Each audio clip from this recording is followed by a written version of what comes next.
Hello दोस्तों। आज की जो वीडियो है इसमें हम लोग ओ लेवल का जो आपका सेकंड पेपर है M2R5 उसके मोस्ट इंपॉर्टेंट क्वेश्चंस का प्रैक्टिस सेट 2 इसमें सॉल्व करेंगे, जिसमें 35 मोस्ट इंपॉर्टेंट क्वेश्चंस आप इसमें देख रहे होंगे जो हर बार ओ लेवल के एग्जाम्स में पूछे जाते हैं। और इस बार भी आपके ओ लेवल के एग्जाम्स में इनसे क्वेश्चंस कई सारे पूछे जाएंगे। इसके पहले हम लोगों ने ओ लेवल के फर्स्ट सेकंड थर्ड इन सब पेपर्स के जो प्रीवियस ईयर क्वेश्चन है, प्रीवियस ईयर जो पेपर आया हुआ था उसको पूरा हम लोगों ने सॉल्व किया है। साथ में आपको समझ में आया होगा किस तरीके से क्वेश्चंस इसमें आते हैं। इसके पहले हम लोगों ने थ्योरी पूरी समझी हुई है। स्टार्ट करेंगे आज की क्लास। इसमें जितने भी क्वेश्चंस हैं, जैसा कि हमने कहा, काफी ज्यादा इंपॉर्टेंट जो आपके ओ लेवल के एग्जाम्स में आगे भी पूछे जाएंगे, तो आपको बहुत ही अच्छे से सारे क्वेश्चंस को तैयार करना है। पहले क्वेश्चन के साथ में हम लोग स्टार्ट करेंगे। पूछा गया इसमें कौन सा HTML5 टैग स्वनिहित सामग्री जैसे कि ब्लॉग पोस्ट को परिभाषित करता है। मतलब कि इसमें से HTML का कौन सा ऐसा टैग है जो सेल्फ कंटेंट टैग को यहाँ पे डिफाइन करेगा, तो वो हो जाते हैं हमारे आर्टिकल टैग। ऑप्शन ए यहाँ पर आपका बिल्कुल सही रहेगा। Article tag, section, main, aside, ये सारे हमारे HTML5 के टैग हैं। ये चीज भी आपको यहाँ पर समझ में आनी चाहिए। अगला क्वेश्चन है क्वेश्चन नंबर 2। CSS में कौन सी सूडो क्लास किसी तत्व के पहले बच्चे को, मतलब कि चाइल्ड को टारगेट करता है। मतलब से इसमें से किस तरीके से अगर हम लिखेंगे तो सूडो क्लास क्या करेगी, किसी भी जो हमारा एलिमेंट है उसके अंदर के एक एलिमेंट को, चाइल्ड एलिमेंट को कौन इसमें से टारगेट करेगा, तो वो हमारा हो जाएगा फर्स्ट डैश चाइल्ड। आप लगाएंगे कॉलन, लिखेंगे फर्स्ट डैश चाइल्ड। इसकी मदद से क्या होगा, जो भी हमारे पास में एलिमेंट होगा उसके अंदर का जो एक एलिमेंट होगा उसको सेलेक्ट कर पाएंगे। अब जो भी आप इसमें फॉर्मेटिंग बताएंगे वो सारी उस पर अप्लाई हो जाएगी। तो ऑप्शन बी यहां बिल्कुल सही रहेगा। अगला क्वेश्चन है क्वेश्चन नंबर 3। जावास्क्रिप्ट में अगर आप ट्रिपल इक्वल लगा रहे हो तो इस ऑपरेटर क्या जांचता है। मतलब इस ऑपरेटर से आप क्या पता कर सकते हो। देखिए, अगर एक आप इक्वल लगाते हैं इसका मतलब होता है कि आप कोई चीजें, इधर की चीज आप इस तरफ कहीं स्टोर करा रहे हो। डबल अगर इक्वल लगाते हैं इसका मतलब होता है कि हम वैल्यू को यहां पर कंपेयर करा रहे हैं कि दोनों तरफ वैल्यू बराबर है या नहीं बराबर है। लेकिन अगर आप ट्रिपल इक्वल लगाते हो इसका मतलब यह है कि वैल्यू और डेटा टाइप दोनों को यहां पर हम कंपेयर कर रहे हैं। तो ऑप्शन सी यहां बिल्कुल सही हो जाएगा। अगला क्वेश्चन देखते हैं क्वेश्चन नंबर 4। एंगुलर जेएस में कंडीशनल डिस्प्ले के लिए कौन सी डायरेक्टरी का यूज किया जाता है। अगर आपको कंडीशनल जो है वो डिस्प्ले करानी है तो इसमें कौन से हम डायरेक्टरी का यूज करेंगे, ng मॉडल, इफ, सो या फिर बाइंड। इसके लिए देखिए, कंडीशन स्टेटमेंट के लिए आप क्या यूज करते हैं, इफ एल्स कंडीशंस का यूज करते हैं। तो यहां पर भी ng इफ का हम यहां पर यूज करेंगे, जिसकी मदद से कंडीशनल ऑपरेशंस को वहां पर हम परफॉर्म कर सकते हैं और उनको वहां पे प्रिंट करा के दिखा सकते हैं अपने डॉक्यूमेंट्स में या वेबसाइट्स के अंदर। ऑप्शन बी आपका बिल्कुल सही हो जाएगा। अगला क्वेश्चन है क्वेश्चन नंबर 5। HTML में नॉन स्क्रिप्ट जो हमारे पास में टैग होता है उसका उद्देश्य क्या होता है। नॉन स्क्रिप्ट टैग भी आपको HTML में मिलता है देखने को। इसका हमसे यूज केस पूछा गया क्या होता है, तो इसका यूज ये होता है कि जावास्क्रिप्ट में डिसेबल होने पे कंटेंट दिखाने के लिए। मतलब कि कई जगह पे आपने जावास्क्रिप्ट यूज की अपने वेबसाइट के अंदर, अब कुछ जगह पर अगर जावास्क्रिप्ट वर्क नहीं कर रही है तो वहां पे कंटेंट हमें नहीं दिखाई देगा। तो अगर जावास्क्रिप्ट की मदद से कोई कंटेंट नहीं दिखाई दे रहा है तो उसकी जगह पे क्या दिखना चाहिए, वो नो स्क्रिप्ट के अंदर आप बता सकते हैं। तो ऑप्शन बी आपका बिल्कुल सही हो जाएगा। अगला क्वेश्चन है क्वेश्चन नंबर 6। कौन सी बूट स्ट्रैप क्लास बटन को ब्लॉक लेवल बनाती है। यहाँ पे बूट स्ट्रैप जो हमारे पास में फ्रेमवर्क होता है CSS का, उससे पूछा गया है कि बटन को ब्लॉक लेवल अगर बनाना है तो इसमें से बूट स्ट्रैप की कौन सी क्लास का हम लोग यूज करते हैं। इसके लिए आप क्या करेंगे, .btn dash block. Option A यहां पर बिल्कुल सही होगा। इस प्रॉपर्टी का यहां पर यूज कर रहे होंगे, इस क्लास का आप यहां पर यूज करेंगे। तो ऑप्शन ए आपका बिल्कुल सही रहेगा। अगला क्वेश्चन है क्वेश्चन नंबर 7। इमेज टैग में जो ALT एट्रीब्यूट होता है ये क्या दर्शाता है। जैसे कि अभी हमने समझाता है कि नो स्क्रिप्ट एट्रीब्यूट बताता है जब जावा स्क्रिप्ट की कोडिंग नहीं मिलती है तब क्या आना चाहिए। सेम ऐसे ही इमेज टैग के अंदर ALT जो एट्रीब्यूट होता है ये बताता है कि अगर वहां पर इमेज हमें ना मिली, जैसे आपने लोकेशन कोई दी और इमेज उसकी जगह पर ना मिली, तो ALT एट्रीब्यूट में आपने जो टेक्स्ट लिखा होगा वो वहां पर आ जाएगा। मतलब कि अल्टरनेट टेक्स्ट को दिखाने के लिए हम लोग इमेज टैग के अंदर ALT एट्रीब्यूट का यूज करते हैं। अगला क्वेश्चन है क्वेश्चन नंबर 8। जावा स्क्रिप्ट में इंटरवल को रोकने के लिए, मतलब कोई अगर आप लूप वगैरह चला रहे हैं उसको रोकने के लिए इसमें से कौन से मेथड का हम लोग यहाँ पर यूज करेंगे, ये हमसे यहाँ पर पूछा गया है। इसके लिए आप क्या करते हैं, क्लियर इंटरवल का यूज करते हैं। ऑप्शन ए आपका बिल्कुल सही होगा। इस मेथड का यूज करते हैं जिससे जावास्क्रिप्ट में किसी भी कंडीशंस को आप वहां पर टर्मिनेट या क्लोज करा सकते हैं। ऑप्शन ए यहां पर सही हो जाएगा। अगला क्वेश्चन है क्वेश्चन नंबर 9। CSS में टेक्स्ट पर शैडो लगाने के लिए कौन सी प्रॉपर्टी का यूज करते हैं। देखिए, अगर CSS आप यूज करें उसमें टेक्स्ट में शैडो लगानी तो इसके लिए आप टेक्स्ट शैडो का यूज करते हैं। वहीं अगर आपने कोई यहाँ पे इस तरीके से बॉक्स बनाया, उस बॉक्स में अगर शैडो लगानी तो उसके लिए आप बॉक्स शैडो का यूज करते हैं। तो ये दोनों ही चीजें आपको अच्छे से इसमें याद होनी चाहिए। ऑप्शन बी आपका बिल्कुल यहाँ पर सही हो जाएगा। अगला क्वेश्चन है क्वेश्चन नंबर 10, वीडियो फाइल जोड़ने के लिए HTML में कौन से टैग का यूज करते हैं? मतलब जैसे ऑडियो या वीडियो आपको जोड़नी होती है, वहां पर इम्बेड टैग का हम लोग यूज करते हैं, लेकिन आपको यहाँ पर क्योंकि दिया गया अगर वीडियो आपको ऐड करनी है तो उसके लिए आप वीडियो टैग का यूज करेंगे। वीडियो और ऑडियो दो टैग हमारे पास होते हैं जिनकी मदद से वीडियो और ऑडियो जोड़ सकते हैं, और वीडियो ऑडियो हम लोग इम्बेड टैग से भी जोड़ सकते हैं, लेकिन क्योंकि अलग से हमें दिया गया है वीडियो टैग, इसलिए ऑप्शन सी यहाँ सही हो जाएगा। अगला क्वेश्चन है क्वेश्चन नंबर 11, HTML में बेस टैग क्या कार्य करता है? एक बेस टैग हमारे पास में होता है HTML में, उसका काम क्या होता है? वो क्या करेगा? बेस URL सेट करता है, मतलब जो मेन लोकेशन होती है हमारे पेज की उसको बताने के लिए हम लोग बेस टैग का यूज करते हैं HTML के अंदर। अगला क्वेश्चन है क्वेश्चन नंबर 12, जावास्क्रिप्ट में ब्लॉक स्कोप वेरिएबल किस कीवर्ड से बनाया जाता है? अगर आप जावास्क्रिप्ट में ब्लॉक स्कोप वेरिएबल बना रहे हैं, मतलब ऐसा वेरिएबल बना रहे हैं जो किसी फंक्शन के अंदर ही यूज किया जाए, बाहर कहीं ना यूज किया जाए, तो इसके लिए इसमें से किस कीवर्ड का हम यहाँ पर यूज करेंगे, ये हमसे पूछा गया है। इसका यूज करने के लिए आप या तो लेट या फिर कॉन्स्ट, इन दोनों ही कीवर्ड का आप यूज कर सकते हैं। अगर आपने लेट से कोई वेरिएबल बनाया या फिर कॉन्स्ट कीवर्ड से कोई वेरिएबल बनाया, तो इन दोनों से ही आप ब्लॉक स्कोप वेरिएबल को डिफाइन कर पाओगे। तो ऑप्शन डी यहाँ बिल्कुल सही हो जाएगा। अगला क्वेश्चन है क्वेश्चन नंबर 13, एंगुलर जेएस में कौन सी डायरेक्टिव डेटा को बाइंड करती है? डेटा को बाइंड करने के लिए हम लोग किस डायरेक्टिव का यूज करेंगे? तो इसके लिए आप ng मॉडल का यूज करते हैं। ऑप्शन सी बिल्कुल सही रहेगा। जावास्क्रिप्ट और एंगुलर जेएस की जो थ्योरी वीडियो थी उसमें हम लोगों ने ये सारी चीजें बहुत ही अच्छे से कवर की हुई हैं। अगला क्वेश्चन है क्वेश्चन नंबर 14, CSS ग्रिड में FR यूनिट ये क्या दर्शाता है? मतलब FR यूनिट अगर CSS ग्रिड में हम बताते हैं कि कॉलम्स इतने बड़े या इतने छोटे हैं, तो उसमें FR जो यूनिट होता है इसका मतलब क्या होता है CSS के अंदर? इसका मतलब है कि हम वहां पे फ्रैक्शनल यूनिट की बात कर रहे हैं। ऑप्शन बी बिल्कुल सही हो जाएगा। FR का फुल फॉर्म यहाँ पे फ्रैक्शनल हो जाएगा। तो फ्रैक्शनल यूनिट को बताने के लिए उसके हिसाब से अपनी ग्रिड्स मतलब कि कॉलम या रोज बनाने के लिए हम लोग FR यूनिट का यूज करते हैं। अगला क्वेश्चन है क्वेश्चन नंबर 15, फॉर्म टैग का कौन सा एट्रीब्यूट डेटा को कहां भेजना है यह तय करता है?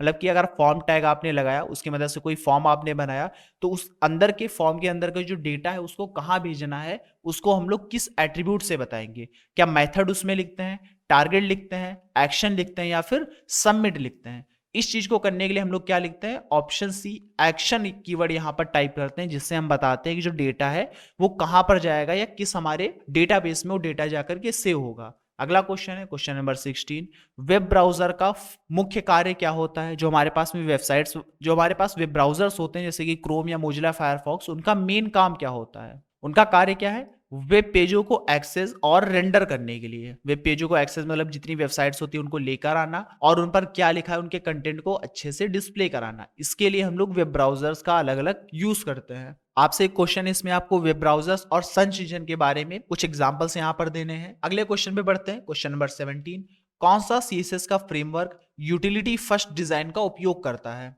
मतलब कि उपयोगिता के हिसाब से किसको आगे रखेगा, इसमें से कौन सा हमारा वो CSS का फ्रेमवर्क होता है? तो वो हो जाएगा हमारा टाइलविंड CSS। टाइलविंड जो हमारे पास फ्रेमवर्क है CSS का, वो क्या करता है? यूटिलिटी फर्स्ट के अकॉर्डिंग वो डिजाइन किया गया है और उसी का वो यूज करता है। अगला क्वेश्चन है क्वेश्चन नंबर 18, CSS में ऑब्जेक्ट फिट कॉलन कवर, मतलब कि ऑब्जेक्ट फिट आपने प्रॉपर्टी लिखी और उसके अंदर कवर नाम का उसमें वैल्यू आपने टाइप कर दी, इससे इमेज के साथ क्या होगा? अगर इमेज में आपने ऑब्जेक्ट फिट नाम का इमेज फिट नाम की आपने प्रॉपर्टी लिख करके कवर वैल्यू पास की है, तो उससे यहां पर क्या असर पड़ेगा? इससे क्या होगा?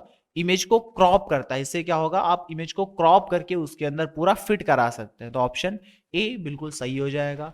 अगला क्वेश्चन है क्वेश्चन नंबर 19, जावास्क्रिप्ट में क्लोजर क्या होता है? यहाँ पे क्लोजर्स के बारे में पूछा गया। जावास्क्रिप्ट में क्लोजर हमारे पास क्या होता है? तो वो क्या है? Function with access to it outer scope. किसी भी बाहर के फंक्शन को एक्सेस करने वाला हमारे पास में फंक्शन क्लोजर बोला जाएगा। ऑप्शन सी यहाँ बिल्कुल सही हो जाएगा। अगला क्वेश्चन है क्वेश्चन नंबर 20, फोटो एडिटर में कलर बैलेंस को एडजस्ट करने के लिए कौन सा टूल यूज किया जाता है? अगर आप फोटो एडिटिंग सॉफ्टवेयर को यूज कर रहे हैं, उसमें कलर बैलेंसिंग आपको करनी है, तो इसमें से किस चीज का आप यूज करेंगे? इसके लिए हमने आपको पहले ही बताया है, आप ह्यू या सैचुरेशन पर काम करेंगे। उसमें सैचुरेशन मतलब कि अलग अलग कलर की जो मात्रा है उसको कम या ज्यादा करके आप उस पर ये काम कर सकते हो। अगला क्वेश्चन है क्वेश्चन नंबर 21, एंगुलर जेएस में डेटा को लूप करने के लिए कौन सी डायरेक्टरी का यूज किया जाता है? अगर आपको डेटा में लूप लगाना है एंगुलर जेएस का यूज करके तो इसमें से किस डायरेक्टरी का यूज करेंगे? इसके लिए आप एनजी रिपीट डायरेक्टरी का यूज करते हैं। ऑप्शन बी बिल्कुल सही हो जाएगा। अगला क्वेश्चन है question number 22। View port Meta tag का क्या उपयोग होता है? मतलब मेटा टैग जो आप यूज करते हैं उसमें व्यू पोर्ट हम लोग टाइप करते हैं, उस व्यू पोर्ट का क्या मतलब होता है मेटा टैग के अंदर? इसका यूज क्यों करते हैं? डिवाइस स्क्रीन को रिस्पॉन्सिव बनाने के लिए। मतलब कि जैसे अगर हम लैपटॉप पे या कंप्यूटर पे कोई हम वेबसाइट को ओपन कर रहे हैं और किसी वेबसाइट को हमने फोन पे ओपन किया तो दोनों पर वो सही से ओपन होनी चाहिए, इसके लिए हम लोग व्यू पोर्ट लिखते हैं मेटा टैग के अंदर। ऑप्शन बी यहां पर आपका बिल्कुल सही हो जाएगा। अगला क्वेश्चन है क्वेश्चन नंबर 23। सीएसएस में कोई एलिमेंट अदृश्य हो लेकिन स्पेस घेरता रहे तो कौन सी प्रॉपर्टी यूज करते हैं? मतलब कि हम चाहते हैं कि सीएसएस की मदद से हमने क्या किया, मान लीजिए ये जो हिंदी में क्वेश्चन लिखा हुआ ये यहाँ से हाइड हो जाए, गायब हो जाए, लेकिन ये जगह इतनी ही ले यहाँ पर, इसके लिए हम सीएसएस में किस प्रॉपर्टी का यूज करेंगे? तो हम यहाँ पर लिखेंगे विजिबिलिटी, लेकिन उसकी वैल्यू क्या रहेगी? हिडन। इससे होगा क्या? विजिबिलिटी हिडन होगी, वो बस दिखाई नहीं देगा वहां पे, लेकिन वो एलिमेंट रहेगा वहीं, वो जगह अपनी उतनी ही ले रहा होगा। अगला क्वेश्चन है क्वेश्चन नंबर 24। सीएसएस में जेड इंडेक्स किसे नियंत्रित करता है? मतलब अगर जेड इंडेक्स आप दे रहे हैं सीएसएस से तो उससे क्या होगा?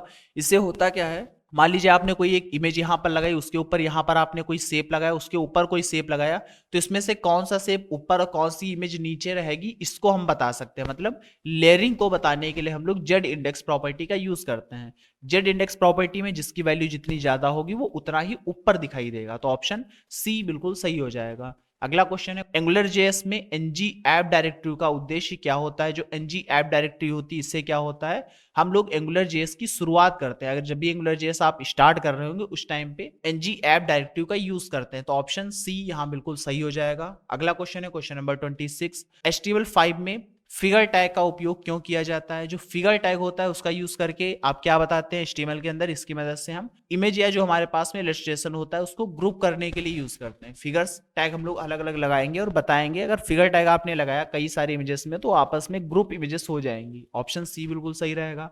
अगला क्वेश्चन है क्वेश्चन नंबर 27। एक्सटर्नल सीएसएस का इनलाइन सीएसएस के मुकाबले क्या लाभ है? मतलब कि हमसे पूछा गया अगर आप बाहर से कोई सीएसएस लगा रहे हैं और कोई अंदर सीएसएस लगा रहे हैं तो इससे लाभ क्या होता है? एक्सटर्नल सीएसएस लगाने से मतलब कि बाहर सीएसएस लगाने से इससे क्या होता है, अगर आप एक पेज के अंदर आपने कहीं सीएसएस लगाई, जैसे इस पेज पर हम है और इस पेज के अंदर हमने सीएसएस लगाई, तो ये सीएसएस सिर्फ इसी पेज के अंदर जो एचटीएमएल कंटेंट होगा उस पर काम करेगी। लेकिन यही सीएसएस अगर आपने कहीं बाहर मतलब एक्सटर्नल सीएसएस लगाई है तो अब इस सीएसएस को आप मल्टीपल पेजेस के ऊपर आप रन करा सकते हो, कई सारे पेजेस के ऊपर आप सेम यही स्टाइल लगा सकते हो। तो यही काम करता है, कई पेजों के लिए एक साथ स्टाइल देने के लिए हम लोग एक्सटर्नल सीएसएस या फिर बाहर से सीएसएस फाइल का यूज करते हैं। अगला क्वेश्चन है क्वेश्चन नंबर 28। एचटीएमएल में जोड़ देने वाले टेक्स्ट के लिए कौन सा टैग यूज किया जाता है? मतलब अगर आप बताना चाहते हो कि हमारे पास में कोई यहाँ पर टेक्स्ट लिखा है जिस पर जोर देना है, उसको रुक करके आपको पढ़ना है, तो इसके लिए हम लोग कौन सा टैग यूज करते हैं? इसके लिए ईएम टैग यूज करेंगे। इम्फेसाइज्ड करने के लिए टेक्स्ट को हम लोग ईएम टैग की मदद से उसको दिखाते हैं। ऑप्शन सी बिल्कुल सही रहेगा। अगला क्वेश्चन है क्वेश्चन नंबर 29। FTP मतलब कि फाइल ट्रांसफर प्रोटोकॉल के माध्यम से वेबसाइट पब्लिश करने के लिए कौन सा कमांड यूज करते हैं? इसमें से किस कमांड की मदद से हम वेबसाइट को पब्लिश कर सकते हैं? FTP का यूज करते हो तो वो हो जाता है हमारा पुट कमांड। ऑप्शन डी यहां आपका बिल्कुल सही रहेगा। अगला क्वेश्चन है क्वेश्चन नंबर 30। रिस्पॉन्सिव डिजाइन के लिए मीडिया क्वेरी किस फाइल में होती है? मतलब कि जो मीडिया क्वेरीज सारी होती हैं किसी भी रिस्पॉन्सिव डिजाइन के लिए वो किस फाइल के अंदर सारी रखी जाती हैं? तो वो होती है हमारी CSS फाइल में। ऑप्शन सी यहां पर बिल्कुल सही रहेगा। जितनी भी आपको डिजाइनिंग करनी है सब CSS की मदद से करेंगे। अगला क्वेश्चन है क्वेश्चन नंबर 31। कौन सा इमेज फॉर्मेट लॉसलेस होता है और ट्रांसपेरेंसी को सपोर्ट करता है? मतलब कि किस फॉर्मेट के अंदर अगर आप इमेज को सेव कर रहे हैं तो उसमें आप ट्रांसपेरेंसी बहुत अच्छी दे सकते हो, साथ में उसमें जो भी चीजें रहेंगी आपकी इमेज में कुछ भी लॉस नहीं होगा, मतलब कि बिल्कुल क्लियर इमेज जैसा आप सेव करेंगे वैसा ही रहेगा, उसकी क्वालिटी पर फर्क नहीं आएगा। तो इसको हम लोग सेव करते हैं PNG से, .png, जिसका फुल फॉर्म है portable network graphics. Option C बिल्कुल सही हो जाएगा। इसके अंदर ट्रांसपेरेंट इमेजेस को सेव करना काफी सही माना जाता है। अगला क्वेश्चन है क्वेश्चन नंबर 32। जावास्क्रिप्ट में ब्राउजर विंडो को कौन सा ऑब्जेक्ट रिप्रेजेंट करता है, मतलब कि ब्राउजर विंडो को रिप्रेजेंट कराने के लिए जावास्क्रिप्ट में किस फंक्शन का आप यहाँ पर यूज करेंगे, इसके लिए हम टाइप कर रहे होंगे विंडो फंक्शन। ऑप्शन सी यहाँ पर बिल्कुल सही रहेगा। ये क्वेश्चंस कई बार एग्जाम्स में आए हुए हैं, अच्छे से सारे क्वेश्चंस आपको आने चाहिए। HTML में टूल टिप्स दिखाने के लिए हम लोग किस एट्रीब्यूट का यूज करते हैं? अगर आप टूल टिप्स दिखाना मतलब किसी टेक्स्ट के ऊपर आप लेकर गए और उसके नीचे लिखा रहा है कि इसके ऊपर क्लिक करने से क्या होगा, तो ये किसकी मदद से होता है, वो हम देते हैं टाइटल के अंदर। ऑप्शन डी बिल्कुल सही रहेगा। कोई भी आपने टैग लगाया, उसके अंदर कुछ भी आपने टाइप किया, कुछ भी उसके अंदर रखा, उसके साथ टाइटल आप एट्रीब्यूट लगाओगे, कुछ भी अगर उसमें दे दोगे तो जब भी कोई कर्सर उस पर ले जाएगा तो टाइटल में आपने जो लिखा होगा वो हमें दिखाई देगा। ऑप्शन डी बिल्कुल सही रहेगा। अगला क्वेश्चन है क्वेश्चन नंबर 34। CSS में पोजीशन फिक्स्ड क्या करता है? अगर आपने पोजीशन फिक्स्ड दिया हुआ है CSS के अंदर तो इसकी मदद से यहां पर क्या होगा? करेक्ट ऑप्शन हमारा ऑप्शन बी हो जाएगा, एलिमेंट को टॉप पर फिक्स करना। पोजीशन अगर आपने फिक्स्ड ही मतलब पोजीशन प्रॉपर्टी आपको यूज करके फिक्स उसमें वैल्यू दे रहे हो, इसका मतलब है कि एलिमेंट्स को टॉप पर हम फिक्स कर रहे हैं, तो ऑप्शन बी यहां करेक्ट रहेगा। लास्ट क्वेश्चन है हमारी आज की इस वीडियो का। इसमें हमसे पूछा गया जो एंकर टैग हम लोग देते हैं, अगर उसके अंदर हमने टारगेट ब्लैंक सेट कर दिया तो इसका उपयोग क्या होता है?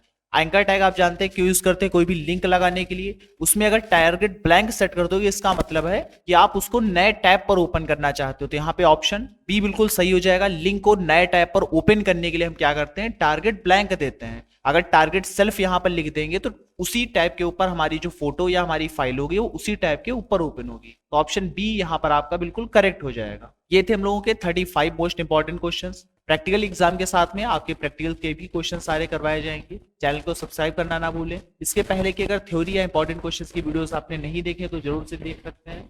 मिलते हैं अगली वीडियो में। Thank you.